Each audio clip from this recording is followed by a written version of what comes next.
السلام علیکم ورحمۃ اللہ وبرکاتہ۔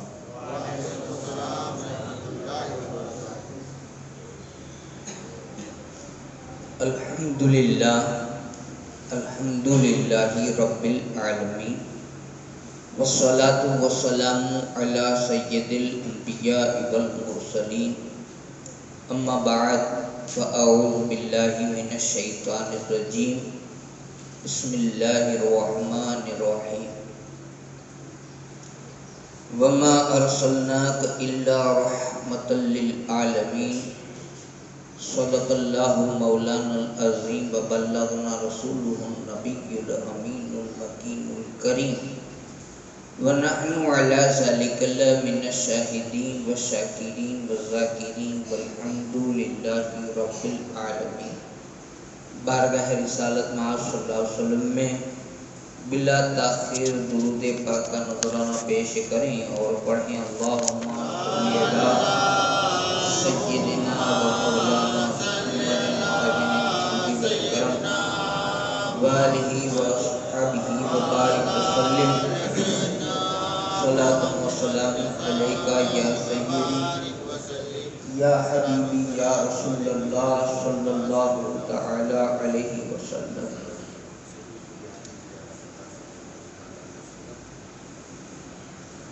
بات اسی آیت سے آگے بڑھا رہے ہیں کہ اللہ کے رسول صلی اللہ علیہ وسلم پوری کائنات کے لیے رحمت بن کر آئے، اور اس رحمت کا حصہ، اللہ کی رحیمی اور کریمی کا حصہ ہمیں کئی شکلوں میں مل سکتا ہے اگر ہم چاہیں تو۔ اب آج کی رات کے حساب سے اگر ہم چاہیں کہ ہمیں آج کے دن، آج کی رات اللہ کا رحم نصیب ہو جائے، تو اس کے بھی بہت سارے طریقے ہیں۔ بیٹھے بیٹھے تو کچھ نہیں ہوگا، کچھ کرنا پڑے گا۔ ہر انسان اپنی کھٹیا پہ سوئے ہوئے موبائل چلاتے ہوئے یہ چاہتا ہے کہ مجھ پر کرم الہی ہو جائے اور میرا بیڑا پار ہو جائے، تو ایسے بیڑا پار نہیں ہوتا، ایسے بیڑا ڈوبتا ہے۔ ایسے بیٹھے بیٹھے تو بیڑے ڈوب جاتے ہیں، اس لیے کچھ کرنا پڑے گا۔ اب آج کی رات کے سلسلے میں ایک بات بتا دوں، پھر آگے دوسری بات بتاتا ہوں۔ حضرت سیدنا عیسیٰ روح اللہ، عیسیٰ علیہ السلام، جو ہمارے نبی سے پہلے ہوئے، ایک بار کہیں جا رہے تھے تو ایک پہاڑ کے پاس سے آپ کا گزر ہوا، ایک پہاڑ کے پاس سے آپ نکلے، تو کہتے ہیں کہ اس پہاڑ کے پاس سے جب گئے تو ان کی نظر، جو پہاڑ ہوتا ہے آپ جانتے ہیں کہ پہاڑ میں چھوٹے چھوٹے درخت بھی ہوتے ہیں، پیڑ پودے بھی ہوتے ہیں، اور بڑے بڑے پتھر بھی اس پہاڑ پر ہوتے ہیں۔ تو اس پہاڑ میں ایک سفید پتھر تھا، موتی جیسے سفید پتھر تھا، اس پر نظر پڑی۔ آپ نے اس پتھر کو دیکھا تو حیرت انگیز مطلب لگ رہا تھا۔ ہم بھی جاتے ہیں کہیں تو ایک اچانک کوئی ایسی چیز دکھنے جیسی معلوم ہو تو ہماری نظر تھوڑی دیر کے لیے ٹک جاتی ہے کہ پتہ نہیں یہ کیسی چیز ہے، تو وہ اس وقت میں نظر وہاں پڑ گئی کہ یہ پتھر کیسا ہے۔ جب نظر پڑی تو آپ علیہ السلام نے پتھر کو ایک حیرت انگیز نظارے سے دیکھا، یہ کیا ہے، اس میں پتہ نہیں کیا ہوگا، سوچ رہے تھے۔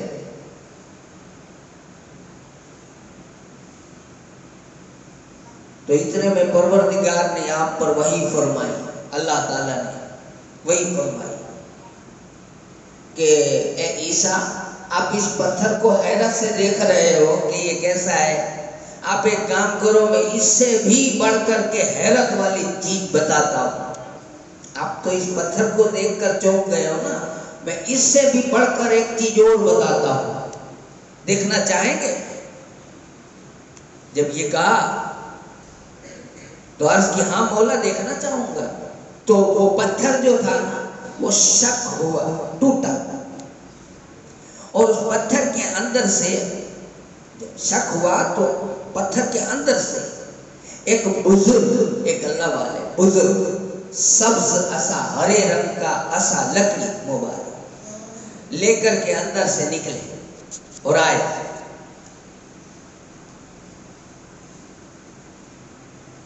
اور وہ جو اندر سے بزرگ جس پتھر میں سے نکلے نا، تو پتھر کے اندر انگوروں کی بیل، انگور ہوتا ہے نا، انگور جو کھاتے ہیں، اس کی بیلیں لگی ہوئی تھی پتھر کے اندر۔ عیسیٰ علیہ السلام نے دیکھا کہ پتھر ٹوٹا، اندر سے بزرگ نکلے، اور اندر ہے نا انگور کی بیل لگی ہوئی تھی، جیسے محل کا دروازہ کھلا نا ایک باغیچے کا، اس طرح سے کہ انگور کی بیل لگی ہوئی تھی، اور اس کی طرف اشارہ کیا۔ وہ بزرگ نے کہا یہ دیکھو یہ انگور کی بیل ہے نا، میں اس میں سے کھاتا ہوں، اللہ مجھے اندر اس میں سے روزی دیتا ہے، اللہ مجھے اس میں سے روزی دیتا ہے۔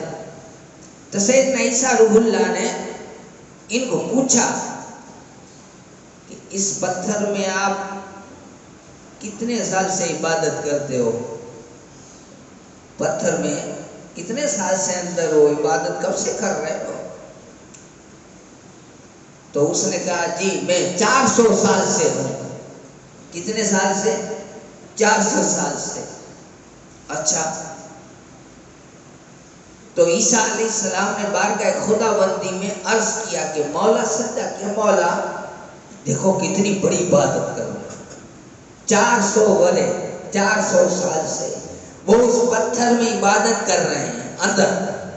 تو پوچھا تو کہ 400 سال سے، تو تعجب ہوا، مولا اتنی بڑی عبادت 400 سال سے اندر عبادت کر رہے ہیں، بہت بڑی عبادت ہے، اتنی عبادت تو کسی نے نہیں کی ہوگی، ہے نا، اتنی عبادت تو جناب عیسیٰ کہتے ہیں اللہ اتنی عبادت کسی نے نہیں کی ہوگی۔ اللہ پاک نے وحی فرمائی عیسیٰ تجھے اس کے 400 سال پر تعجب ہوتا ہے؟ میرا نبی آنے والا ہے، میرا نبی آخری آئے گا، جناب محمد عربی صلی اللہ علیہ وسلم آنے والے ہیں، میں دنیا میں میرے نبی کو بھیجوں گا جس کا نام محمد صلی اللہ علیہ وسلم ہوگا، اور اس کی امت جس نبی کو بھیجوں گا اس کی امت شعبان کی 15ویں رات کو 2 رکعت نماز پڑھے گی تو اس کے 400 سال سے بھی زیادہ مجھے پیاری ہے۔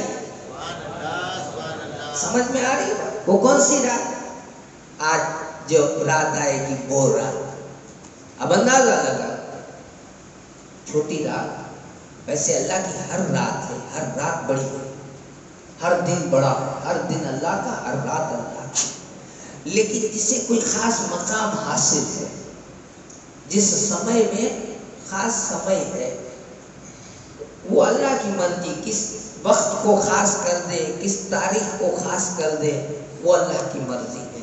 بہرحال یہ وہ مہینہ ہے، پھر یہ بھی میں بتا چکا کہ یہ آقا کا مہینہ ہے، اور اس میں اعمال نامہ، ہمارا جو اعمال نامہ ہوتا ہے، ورے جو حساب، جس کو برس کا حساب، یہ اس سال کا حساب آج کی رات میں چوپڑے بدلیں گے، آج کی رات میں ہمارے دوسرے 90 چوپڑوں کا بسم اللہ ہوگا، اعمال نامہ۔ آپ سمجھ رہے ہیں بات کو؟ تو آج آپ ہم سب آئیں گے، کیوں آئیں گے بھائی؟ کیوں کہتے ہیں کہ آپ سب آنا؟ شام کو عشاء کی نماز اور یہ مغرب کی نماز سے دن کی شروعات ہوتی ہے نا، شام کو مغرب میں جب روزہ افطار ہوتا ہے اسے مغرب کہتے ہیں، اور چوکوٹ کر دوں تو 5:30 وگے بچی ہے نا، اور تو کیا چوکوٹ کروں کہ نہیں 8 میں تڑے مسجد میں اچھے جو ہے، جب دن ڈوبے گا، سورج غروب ہوگا، اس وقت جو نماز ہوگی جسے مغرب کہتے ہیں، اس نماز میں سب کو نہا دھو کر آنا ہے۔ کیوں آنا ہے؟ عبادت کریں گے، نماز مغرب کی ہے 7 رکعت ہو جائے گی بس، پھر 2 رکعت سنت تو 2 رکعت نفل پڑھیں گے، اس کے بعد میں 6 رکعت نفل ہوگی 2 کر کے، یہ آپ سب کو الگ الگ پڑھنی